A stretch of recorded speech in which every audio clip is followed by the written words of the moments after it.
My name is Ruth Gorman. I'm the Chief Exec of Imagine, Act and Succeed.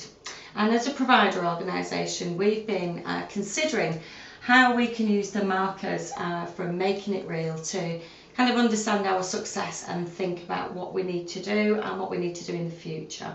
So I'm going to share with you just a few things that we've been doing. Some of them feel quite significant and there are lots of others I'm sure that you'll be aware of as well. So if I just talk through the markers, we've got active and supportive communities being one of the markers, and looking across the organisation and thinking about what do we do and how do we do it well. We've done lots of work around circles of support for people, and that's bringing in external facilitators to do some of that work, and we've also trained some of our team leaders to go externally and facilitate circles of support for people. That's proved really beneficial in terms of the quality of the work that we do. Really considering intentional good neighbours and helping the people we support to think through and their families what makes a great neighbour, what could we do differently, and what could we do that maybe in time would build some reciprocal relationships so that people have natural supports around them and people are next door or even down the same street or in the same town. Neighbour doesn't have to be directly next to where people live. We also have a community fund. One of the things that we recognised when we did our statement of purpose was that if we really truly want to think about community, it's about what do we also give to community, not just take away. So there's a small pot of money that's a community fund that people can access, apply for, and obviously it's with the intention that it benefits the local community. And for the people that we support, they're out and about and they've got a valued role in what they do. One of the next markers I'll talk about is flexible integrated care and support. One of the things for a number of years that we've been doing is person-centred reviews with people. Really good, real positive responses and results from that. We then thought about strategically how do we implement or think about the bigger picture. So we've used working together for change to help us understand from a business perspective as well as from what people want, what do we need to do and where do we invest our time and money. We're quite excited to be doing a new piece of work around reablement in one of the local authorities that we're working, and that's reablement around people who possibly still live at home with mum and dad and they're going to need support in the future, or young people coming through transition. We have a whole team trained up around that, and that starts on the 2nd of April. So that's a really exciting piece of work. And thinking about the flexible and integrated care and support for people, that means people choosing their staff and matching people really well. Long gone are the days where as an organisation we recruit. It needs to be where people are involved in that in whatever way makes sense to them. But as a minimum, we do a matching staff tool to inform the interview process. Our workforce is very, very important. We've done lots of work over the years around person-centred teams. That includes positive productive meetings, person-centred supervision. And latterly, we changed the way we do appraisals. That is now in the kind of the likeness of the person-centred review. We use the same headings and staff understand it and feel that it kind of works much better for them. Alongside that, we have been doing person-centred thinking for, again, a number of years. All team leaders have been trained around this, but it was an extra drive to think about how do we make this habit? What do we need to be doing? How do we need to be reminding each other? That'll be a great tool to use. So again, people have got habits packs and are using them. It's great to walk in an office and see something up on a wall that says habit of the week, or the tool of the week is working, not working, and knowing that it's getting out there and people are really doing that. Again, using progress for providers, managers to really identify the quality of what we need to do and to understand what's happening and where it's happening, and where some team leaders or leaders in the organisation might need more support rather than more training. So it's coaching people through some of that, but really being able to identify that in the company-wide quality group and say, how are we doing?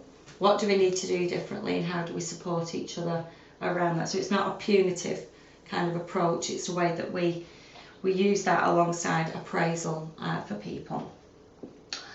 Risk and risk enablement.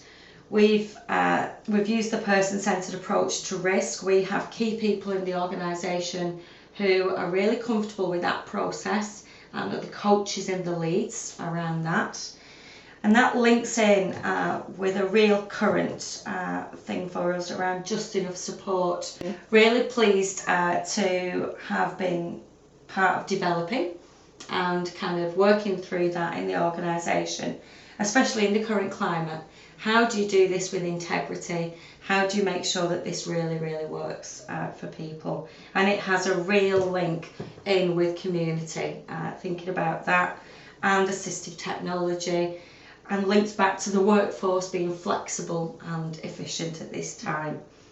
What that's done is kind of thrown up some new issues for us, not just for us but for local authorities, around boundaries, policies, and what that looks like. How are we changing that? So that's an ongoing piece of work in the organisation and with local authorities, because some of the policies that we have kind of don't fit neatly into some of the things that we need to be doing. Personal budgets and self-funding. We're doing an awful lot of work at the moment, very exciting piece of work, around deconstructing a block contract in one local authority, which means that by June we will have deconstructed a whole block contract, so we'll have 100 individual service funds for people. What that's done for us as an organisation is raise the quality of the information that we already had.